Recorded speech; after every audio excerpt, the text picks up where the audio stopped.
پرزیدنت جمهوری تاجیکستان پیشوای ملت محترم امامعلی رحمان برای اشتراک در انتخابات دعوت نوی وکیلان مجلس نمایندگان مجلس عالی جمهوری تاجیکستان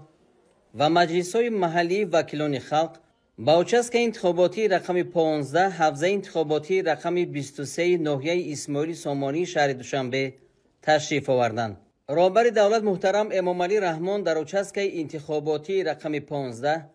در اساس طلبات قانونگذاری کشور در حضور مشاهدان بین المللی، نمایندگان حزب‌های سیاسی و وسایط اخبار عامه داخلی و خارجی با جانبداری نامزدها و حزب سیاسی ارزنده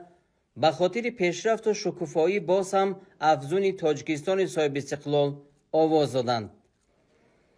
در این اچسک انتخاباتی همچنین رئیس مجلس ملی مجلس عالی جمهوری تاجیکستان، رئیس شهر دوشنبه محترم رستم امامعلی آواز دادند. ضمناً در انتخابات دعوت نوی وکیلان مجلس نمایندگان مجلس عالی جمهوری تاجیکستان و مجلس‌های محلی وکیلان خلق ساکنان محله محمدالله خالوی ناحیه اسماعیل سامانی شهر دوشنبه